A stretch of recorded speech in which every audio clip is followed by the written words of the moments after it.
예, 비하인드 뉴스를 시작하겠습니다. 이성대 기자가 나와 있습니다. 어서 오세요. 예, 첫 번째 키워드를 열죠. 네, 첫 번째 키워드입니다. 임명진의 낙상주의. 뭐 굉장히 유명한 말이 됐습니다. 그렇습니다. 예. 반기문 전 총장이 불출마를 선언한 뒤인 오늘 기자들과 자택 앞에서 만나서 이야기를 했는데요. 자, 어제 새누리당 방문 당시 임명진 위원장의 태도에 상당히 불쾌했다고 토로했습니다. 예. 보통 이제 정치인끼리 만나면 뭐 여러 가지 덕담부터 시작하고 그다음에 할 말을 하는데 어제 경우에는 만나자마자 진보냐 보수냐 이렇게 물었다면서요.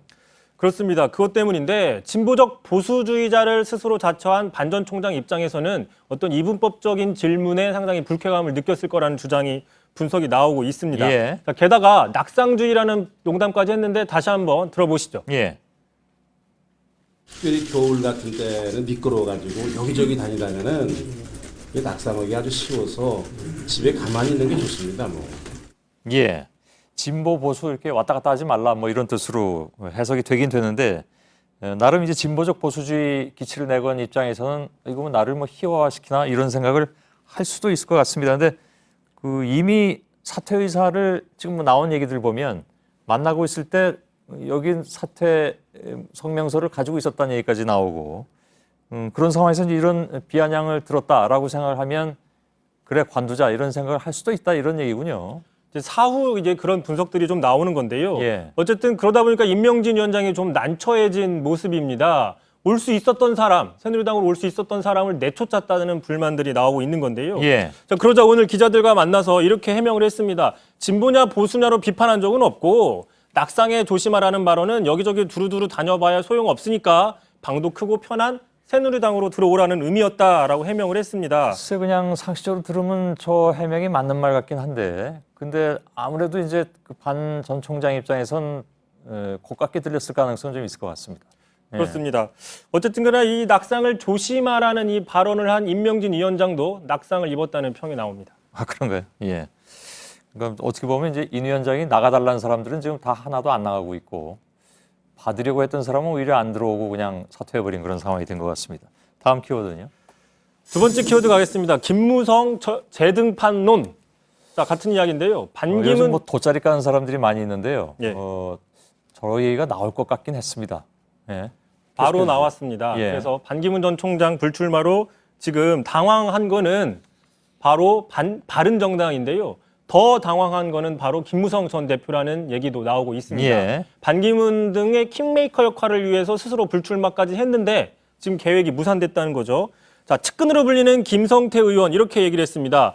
자, 반 전 총장을 위해서 많은 걸 포기한 김 전 대표가 너무나 충격을 받은 나머지 술을 많이 마셨다라고 얘기를 했고요. 예. 심지어 나경원 의원조차 자, 새누리당을 박차고 나간 김 전 대표가 제일 안 됐다라고 위로인 듯 위로 아닌 위로를 했습니다. 예. 어찌 보면 특히 이제 김성태 의원의 저런 발언은 모르겠습니다. 본인은 어떤 생각을 했는지 모르겠지만 객관적으로 보자면 재등판론을 이렇게 좀 연기를 피우는 그런 발언처럼 들리기도 하는군요. 실제로 정병국 바른정당 대표는 뭐 불출마를 번복하는 게 법적으로 안 되는 것도 아니고 여론에 따라서는 얼마든지 바뀔 수 있다라고 주장을 폈는데요. 예. 하지만 야구나 축구 같은 스포츠를 보더라도 한번 교체돼서 나간 선수가 그 경기에 다시 들어오는 경우는 없지 않습니까? 예. 심판이 선수로 뛰지 않는 것과 같이 게임의 룰이기 때문입니다. 자, 논란이 무성해지자 김무성 전 대표 직접 기자들한테 입장을 보냈는데요. 대선 불출마와 백의종군 절대 변하지 않는다고 쐐기를 박았습니다. 예. 근데 정계 은퇴했다가 다시 등장한 사람들도 많이 있지 않습니까? 최근에도 있었고. 예. 그 다음 게임 때. 예. 알았습니다. 다음 키워드는요? 자, 마지막 키워드 가겠습니다. 100만 명이 듣는다면 이라고 정해봤는데요. 자, 어제부터 박근혜 대통령을 응원하는 노래가 친박 인사와 친박 단체를 중심으로 빠르게 퍼지고 있습니다. 예. 대통령님을 사랑합니다라는 제목의 트로트풍 노래입니다. 예. 가사 일부를 좀 발췌를 했는데 박근혜 대통령 너무 불쌍해. 국민들은 무얼 하나요? 박근혜 대통령 건들지 마라. 우리가 지켜드린다. 청렴 결백 깨끗한 대통령 박근혜 힘을 내세요. 라는 내용의 가사입니다. 예. 이 곡을 만든 건요. 경기도 군 의원인데 100만 명이 들으면 탄핵이 기각된다면서 독려하고 있습니다. 예. 아, 본인이 작사, 작곡, 노래까지 다 했군요. 네, 싱어송라이터더라고요. 예. 알겠습니다. 여기까지 하겠습니다. 예.